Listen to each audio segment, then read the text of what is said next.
Please welcome New York Times best-selling author, Jon Acuff. Do you know what percent of New Year's resolutions fail? Think that maybe it's 50%? That might be too optimistic, right?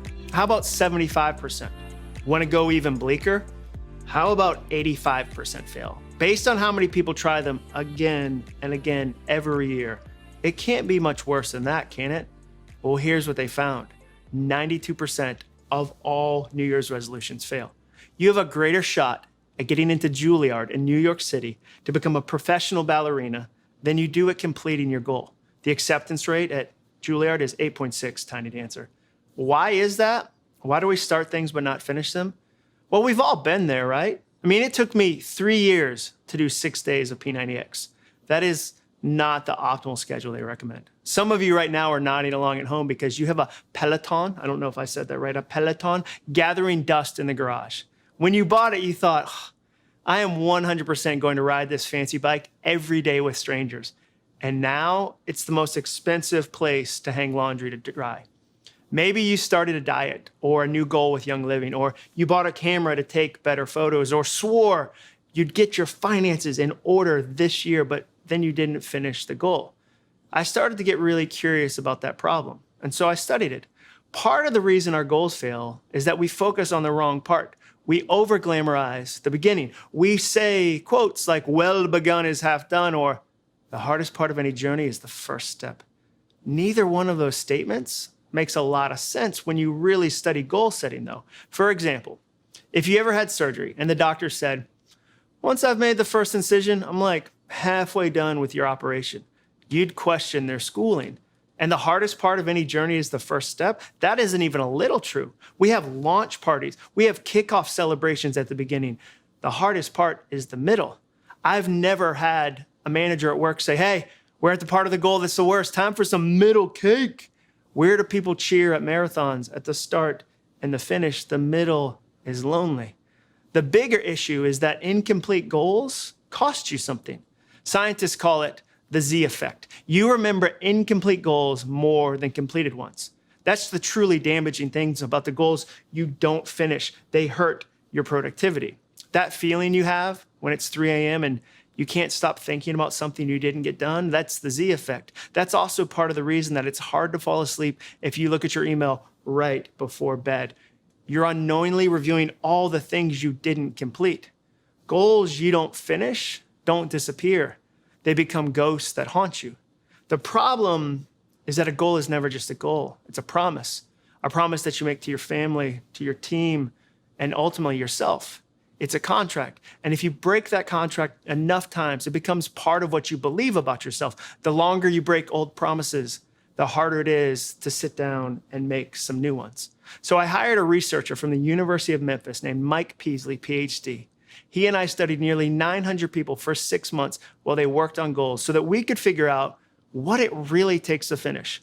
We wanted to answer a question for entrepreneurs like you. Can you transform from a chronic starter into a consistent finisher? Now, I've got some great news for you. Finishing isn't something you're born with. It's not something you come naturally. You can learn it, and when you do, you discover something amazing. Starting is fun, but the future belongs to finishers. That's really what we're going to talk about, building the future you want. In order to do that, we're going to learn the 4 components every successful goal requires: results, actions, time, and motivations. Those are the building blocks that will give you long-term success with Young Living for years to come. In this first session, we're going to look at the results. Today, I'm going to teach you how to do 4 things. 1, build the results you want before you've even started. Number 2, win the way you've won before with self-awareness. Number 3, figure out where your business fits. And number 4, make progress by measuring it. Throughout our time together, we're going to be referencing the Rise book and the 90-day IPA calendar. They're available to download if you follow the links in the material you've been given. Now, if you want to get the absolute most out of this training, I encourage you to print out both or have them pulled up on your screen. Fill out the corresponding exercises as we talk about them. If that feels like a lot of work, you're right, it is. But great goals always take great work. And you're not watching this training because you want ordinary results. You want extraordinary results. So let's get ready to work. Let's jump right in. Have you ever run a race before? Maybe a 5K or a half marathon? If you haven't, do you know what one of the most important things is? Knowing where to go. Can you imagine how impossible a race would be if no one planned the course before it started? Can you imagine how difficult finishing would be if the organizers said, hey, just start running as fast as you can. We didn't put any signs up and the finish line is actually unmarked, but hopefully you'll be able to figure things out. We'd laugh at a race like that, but unfortunately, that's what a lot of people do when it comes to their goals. They don't spend enough time up front figuring out the results they want, and instead just start hustling as hard as they can in a million different directions. And when you do that, you don't really make any progress, you get discouraged, and you end up quitting. That's why in our first lesson, we're going to focus on building the results we want before we take another step forward. If you want great results, you need to do 3 things. Number 1, make your results personal. One of the saddest conversations I ever have is when I talk to college seniors who chased someone else's dream. When I speak at colleges, they'll come up to my book signing table after my talk and tell me, John, my mom told me I'd be a good lawyer. So I spent years and years preparing for law school, and I realized I don't really want to go. Their mom wanted to be a lawyer, but the student never did, and now they've invested hundreds of thousands of dollars and years down a path they didn't want to even travel. You can't spend your one precious life chasing someone else's goal. Your results have to be personal to you.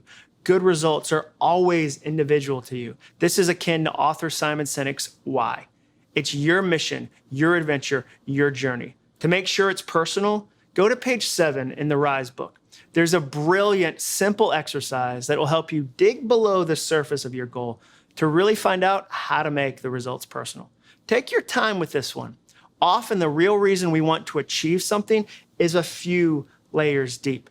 In addition to the exercise in the Rise book, try out a few because statements. A because statement is when you take your result and then write because after it and put down your reason. For example, I want to hit executive because adding extra money to pay off my car loans would mean the world to me. Or I want to hit executive because deep down, I've always believed I could be a business owner and I want to prove to myself that I was right. The second thing you need to do is make your results inspiring. When it comes to picking results, I like to use the Goldilocks method. I don't want them to be too big. I don't want them to be too small. I want them to be just right. How do you figure that out? Well, think about a straight line. On one end of the line, it says easy. On the other end of the line, it says overwhelming. In the middle, it says inspiring. Can you guess where you need to land? If your goal is too easy, you'll get bored of it. You won't grow and you'll give up. If your goal is too overwhelming, you'll get frustrated and quit in the face of such insurmountable odds. That was one of the most surprising things about the research we did for my book Finish. We discovered that the majority of people overestimated the results they could achieve at the start of a goal and came up with results that were far too big. We need inspiring results. To jump back to our running analogy, it reminds me of when I meet people who say, I'm going to start running. I'll respond, that's great. I love to run too. But then they'll tell me, yeah, I've never run before. I think I'm going to do a marathon. And I'll say, whoa, have you ever thought about a 10K or a 5K or even just a K? Get a tiny little medal. And they go, nope. I heard an Eminem song. I'm all inspired. I'm going to do the Ironman this weekend. I'm going to Kona, going to get a carbon fiber bike, wear tight clothing. So much information. That's not sustainable though, and they inevitably give up. I don't want that to be you. As you think about your results, make sure you pick something that is inspiring enough that it stretches you beyond your current comfort zone, but it's not so overwhelming that it cripples you before you even begin. If you need help with this one, ask a close friend. It's amazing what a friend who loves us can tell us about what would really be inspiring to us. The third and final thing you need to do is make your results specific. In general goals fail. That's a lesson I've learned helping thousands of people achieve goals over the last 10 years. If I ask someone what their goal is and they say, lose weight, write more, build a business, I know they're probably not going to finish. Why? Because it's not specific enough. The more detail your goal has, the easier it is to accomplish. This is how most of life works. If you were going on a vacation and I asked you where you were going, you'd never say the ocean. That's too general. No one travels that way. No one gets in their car for a road trip in Oklahoma and then just drives generally toward the Atlantic Ocean. If you were going to take a trip to Florida, you wouldn't say you were just going to visit Orlando. Yeah, we're going to just get on a plane, any plane really. We'll just show up and see which ones they have, and then we'll just fly to Orlando. We don't even have hotels or theme parks booked. We're just going to get in an Uber and say, take us to Orlando. Uber wouldn't even let you get in. They start with a specific destination. You need one too. We need a map that shows us where to go. To build one, go to pages 13 through 16 in the RISE handbook. On page 13, you'll see how to determine what your results will be for yourself, your community, and your team. On page 16, you'll see the specific map for achieving star, senior star, and executive. You can choose the pace that works best for you. The goal of this exercise is to outline what the next 90 days are going to look like. Making your results personal, inspiring, and specific takes some work. But here's why it's so important. Those 3 words will serve as your true north. On day 14, or day 27, or day 68, when things are challenging, you can take out what you've created today and check your progress against it. In a matter of minutes, you'll know if you're still on the right path. If you are, great, keep pushing. If you've drifted a bit, don't worry though. You can make some small adjustments to get back to where you need to be. So, are your results personal, inspiring, and specific? Awesome. Let's talk about our second lesson, how to win the way you've won before with self-awareness. The goal of this lesson is all about figuring out how you work best. Right now, you were thinking of the friend who always dates jerks, or the relative that can't hold down a job because everyone is stupid and their boss is always out to get them.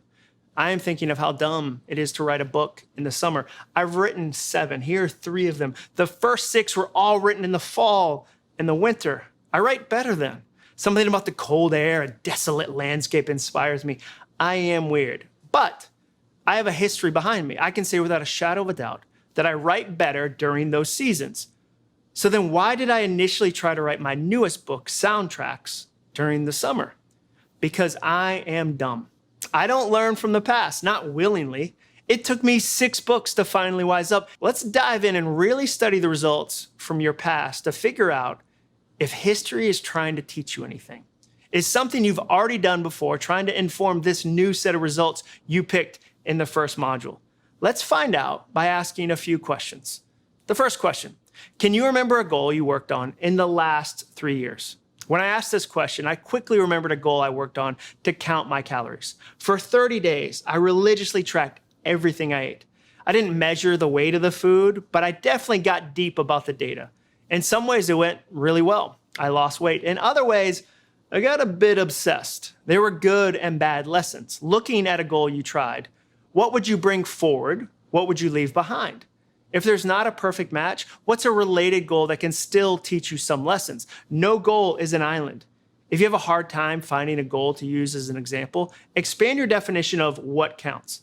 It's completely okay to apply what I learned from calorie counting to my financial goal to save toward a new car.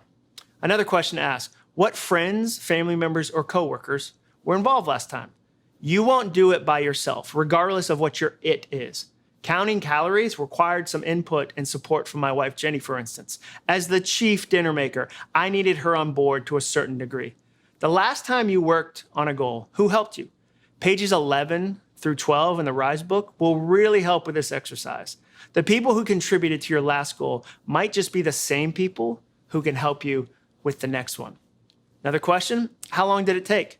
The answer isn't a while. You might not have an exact amount of time because you didn't measure it, but do your best to come up with an honest answer. Fake calendars make accomplishing real goals difficult. Another question, what role did money play in your goal? Money is a funny thing when it comes to goals because it's often used as an excuse not to do the work. We say things like, I just don't have enough money. I don't have enough resources to do that goal. Sometimes that's true, but often it's just a hiding place. Eventually, though, most goals do require some financing. The last time you really worked on a goal, what did it cost you? Another question, were there boundaries to the goal? Floaty goals fail. Goals without boundaries and borders tend to lazily meander across the landscape like the nothing in the never-ending story. The last time you did a goal, did you use boundaries like a deadline or personal accountability? Another question, were there consequences if you didn't finish it? A consequence is the ultimate form of a boundary. For your last goal, were there any consequences? Did they help? Did they add negative or positive pressure to the situation for you? Did you give yourself any sort of reward if the goal was finished? It's amazing how powerful a little bit of reward can be when applied the right way. Was that part of your last goal? Did something like that move you forward in any way? If you quit the goal, why did that happen? There can be a million possible answers to this question. Life gets too busy, we lose our motivation, we find the allure of queso far too tempting, etc. Looking back, what was the reason you quit? If you finished though, why didn't you quit? We danced around this question a little during the list, but basically what we're asking is, why did it work? If 92% of all goals fail, why didn't this one fail? What about this goal or process allowed you to do something most people can't? Which part was the most frustrating? As you survey the different stages or actions you had to take, which part made you use the most words you shouldn't repeat around small children or impressionable puppies? Which part felt like an emotional version of stubbing your big toe? Which part drove you crazy? If you could do one thing differently, what would it be? With some goals, we want to change everything all at once, and I understand that, but if you only had one token to play, one turn left in the game, what would be the thing you focused on? For my 30-day calorie counting goal, I would come up with a few other meals. I just got really bored of having the same thing for lunch every single day. A week or two is fine, but 30 days in a row was a bit much. The goal of asking all these questions and gathering as much information as possible is to give you the greatest shot at success. Think through your answers and then review the results you picked. Do you need to edit the results? Is there something you learned from the last goal that can help you with this one? I don't know what your exact results are, but I know that we're all trying to do the same thing, build a sustainable, growing business. We're trying to take a side hustle and see just how fun it can really be. To achieve that, we need to jump into the 3 ways to figure out where your business fits. Where does your business fit? Now, business would be easy if you were the only one in your category. Wouldn't that be amazing? You'd be the only option in town, and when people needed essential oils, they'd naturally come to you. But that's not the world we live in, is it? Whether we like it or not, we're all in a global economy. You might not think you're competing with someone in Budapest, but I assure you, you are. This hit me one time when I was at Walmart with my oldest daughter. She was 10 at the time, and we were thinking about getting a new video game. As we were standing there in the aisle looking at the game, she said, "Hold on, Dad. Let's check the Amazon reviews first." We checked them. They weren't good, and we didn't get the game. 20 years ago, that game on that shelf only had to compete with the other games at the store. Now, it competes with every single game on Amazon, and so do you. Today, I want to talk about where you fit in the marketplace. Think about it like a destination. During this course, we're going to look at a lot of the things you need to get to your final spot. We're going to prepare for the journey and battle all the challenges we face along the way. But if we don't know where we're headed, none of that matters. We know the results we want. We've got some insight into how we work best. Now, we're going to figure out where you belong in the marketplace and how you can stand out. I want you to do 3 things. The first is go to the shelves. The second, figure out what's unique about you. The third is own your 3 words. Let's talk about that first one. When I wrote my first book, I didn't know where I fit. If you ever feel like there are too many people doing what you want, try to write a book. There are more books published now than there have ever been in the history of books because of self-publishing. It's a crazy market, and if you don't stand out, you're in trouble. The first thing I did was go to as many bookstores as possible and study the shelves.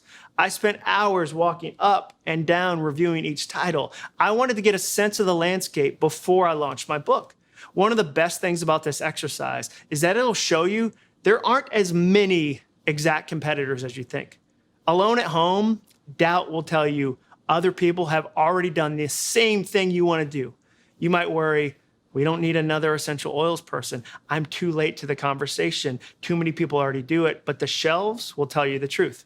So, where are your shelves? The easiest answer is online. The fastest way to get an even better sense of your results and how to get them is to do a quick study of the people who have already built what you're trying to build. I want you right now to make a list of the 3 people who are further ahead than you are in your young living journey. Who's ahead of you? When we're done here today, I want you to study their websites, Instagram pages, or Facebook accounts for a few minutes. Find one thing you can learn from each person. Now, don't get stuck in comparison. We're not comparing right now. We're just studying. The second thing I want you to do is figure out what's unique about you. You've seen the landscape a little bit. Now it's time to figure out what unique skills, passions, and interests you bring to the field. What's the part of you that is going to most naturally stand out now that you've seen the playing field? Let's ask that question a different way. What's something you enjoy doing that it seems like other people aren't doing? For example, when I studied my shelves, I realized that very few people were being funny. Humor in the category I was studying, which is business leadership, just wasn't present. I like being funny, and I saw an opening. If you have a hard time with this one, I dare you to ask a friend. Sometimes we can't see the things that make us truly unique. Throughout this course, I'm going to challenge you to connect with other people who will help you along the way. Take a friend out to coffee and ask them, what do you think is unique about me? What do you think is unique about my business? And they are going to say things like, you put so many delightful details into the packages you send people. They feel so personal. You're great at curating a wealth of product knowledge about oils and then presenting it in a really clear, helpful way. You don't hold parties. You build experiences, and there's something special about that. You've got such a calm spirit, and that really helps people trust that you've got what's best for them in mind. A good friend won't have trouble giving you a few ideas. Listen well, take notes, thank them profusely. If you want an additional way to get through and think through your strengths and unique qualities, go to pages 21 through 22 of the Rise book. The questions in that section are designed to help you deep dive into your personal background. Spend a few minutes doing that exercise, and I promise you'll find bits and pieces of your journey that'll really help other people. The last thing I want you to do is I want you to own your 3 words. There are 3 to 5 unique traits that you are going to infuse into everything you do. Why only 3 to 5? Because if you have too many, you won't have the time, creativity, or money to invest in them. You'll spread yourself too thin and never establish a consistent brand for your business. This is the 3rd step. First, you look at the shelf. Then you look at your uniqueness, and then you put it all together. If you want some help getting started with your words, check out page 10 of the Rise book. We've created a massive word bank you can choose from to get a sense of which values you care about the most. Pick as many as you want and then whittle the list down to 3 to 5. My 3 words are funny, relatable, and honest. I realized a few years ago that most of the business authors like me were not funny. Jim Collins is amazing, but he doesn't focus on being funny. That's not his focus. That's not who he is. I found an opening. What about relatable? Well, I realize there are a lot of entrepreneur types who try to show you how successful they are as proof of their methods. They take pictures of their planes and their cars, but that's not relatable to me. That feels like a performer, someone who doesn't get the same trenches I'm in. Honest was perhaps the easiest one. A lot of people in my space only talk about the times they won. They don't talk about real mistakes, and they certainly don't talk about fresh mistakes. They only talk about missteps from the past. That's not me. I like to be more vulnerable than that. I like to be funny, relatable, and honest. What are your 3 words? Maybe one is personal. Perhaps when you studied your shelf, you realized that every competitor is focused on efficiency, and that's fine, but sometimes it comes at the cost of a personal touch. It's impossible to interact with a real person on your competitor's website, and you're a people person, which is a unique skill, so it makes sense that you'd go in that other direction. Knowing where your business fits will give you an additional way to make sure you've picked the best results for your goal. Now that you've got a sense of that, it's time to decide how you'll measure your results over the next 90 days. Can you remember a time you failed? Don't write your answer down, but just spend 30 seconds and think back to a time where something didn't go well. Now, if you're like most people, it was a whole lot easier to remember a failure than it was for you to come up with a win like you did in the exercise earlier in this session. Why is that? Because failure is loud and neon, progress is quiet and invisible. You tend to know when you failed. Failure screams at you. Progress, on the other hand, is quiet. It tends to grow slowly. The truth is that progress you don't measure doesn't exist. That's a shame because progress is one of the greatest ways to maintain motivation and increase actions. I'm not saying it's easy or even fun. I'm not, but it matters. And measuring your progress is the best way to get better. Want better results? Get better data. The problem is we often don't like data. I remember the first time I bumped into this. I was at a restaurant with a menu that had the calories listed on it. I was in New York City with a large group of people attending a conference. We opened the menus with such vigor and excitement. We were going to eat bold food in a bold city. A hush immediately fell over our group when we saw the calories next to each entree. Everyone changed their order. Monstrous cheeseburgers, the kind that just jam a knife directly into the top of it because you'll need it to slay that beast, became salads, sad salads with thin, pale strips of grilled chicken, dressing on the side. What's your weakest dressing? Not Hidden Valley.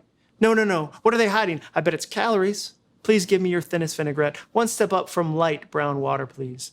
Data doomed us in that moment. Nothing kills your appetizer and dessert sales like telling someone the obvious. Bacon, jalapeno, loaded cheese fries are not healthy. Any dessert that has the word molten in it, probably not fat-free. Data ruined everyone's day. We'd rather not know. That might work for a personal goal or a diet, but it definitely doesn't work for a business goal. Know what happens when you ignore data? You never get better. You end up playing golf at night.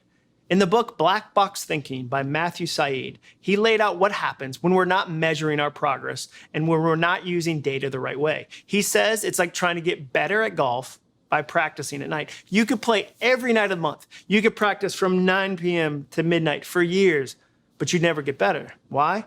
Because as soon as the ball left the tee, you wouldn't know what really happened. You wouldn't know, did it hook right? Did it go 50 yards, 200 yards, all the way to the green? Is it in a sand trap you were trying to avoid? You wouldn't know. Stop playing golf at night. You need to measure your progress. How do you do that? Well, take out the results you want. What could you track every day or every week that would show you that you're on the right path?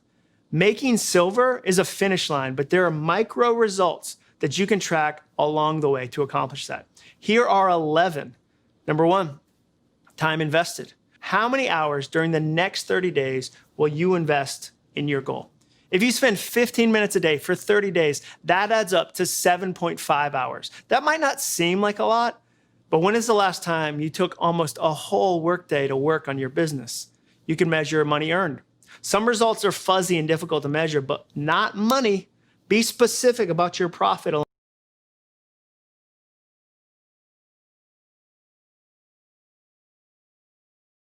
Instead of just looking down at money earned, drill down to OGV. Parties thrown.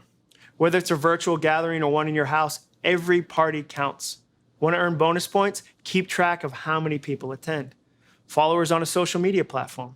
Every social media platform makes it incredibly easy to instantly know how many followers you have. Track your growth. Email subscribers. It might not be as sexy or as public as having a massive Instagram account, but building your email list is an essential part of running a young living business. What about content shared? Speaking of social media and email, how many pieces of content did you share last month? If you don't know, now's the best time to start keeping track. Money saved. You know that number in your savings account? That's a form of measurement. If you're using your young living business to pay down debt, track that. What about prospects contacted? Follow-up is the name of the game. How many people have you been interacting with? Keep a list. Customers. How many of the people you contacted turned into customers? That's where the real fun happens. How about rank? Did you achieve star? Congratulations. Who on your team also achieved rank? This is a team journey, and you want to make sure your team is growing too. Measuring rank and keeping it in front and center is one of the best ways to stay inspired as you work on your results. Those are just 11 examples, and more than likely, your unique goal has some unique forms of progress you can measure. If you're ready to start tracking, open up your 90-day calendar. We designed it specifically for your young living results. You'll find space to do weekly and daily reviews of all your most important data. Make a commitment today to consistently fill in each point so that you can easily see all the progress you're making over the next 3 months. To make it even easier, commit to a specific day and time to input your information. Will a weekly review work best? Should you check in daily? Decide which approach works for you and then stick to it. Great goals always start with great results. The best way to end up where you want to be is to figure that out before you even start. Here are the keys to this first course. Number 1, build results that are personal, specific, and inspiring. Number 2, self-awareness is a secret when it comes to finishing goals. It's a lot easier to do your best work when you know what works best for you. Number 3, we're in the business of business results. To figure out where you fit in the marketplace, study people further down the path. Determine what's unique about your approach and own your 3 words. And number 4, progress you don't measure doesn't exist. Pick parts of your results that you can track, create a simple way to capture the data, and commit to consistently record it. We covered several different exercises aimed at honing exactly what we want to accomplish when it comes to our results. Now, take out a Post-it note and write down the following. I, name, that's you. When I say name, that's you, will accomplish blank, some sort of goal, some sort of result, by blank. That's a time frame. I will use my 3 words, add them in the blanks, to achieve those results, and will measure my progress by keeping track of this, and this. It's a simple message you can fit on a Post-it note, but it might take you a few days to finalize it. Once you do, the second step is to post it somewhere you will see every day. Put it on your laptop, a bathroom mirror, or the refrigerator. You own the results, and now it's time to decide which actions will get you there the fastest. I shared a lot of information with you today, but that's only because you've got a really fun journey ahead of you.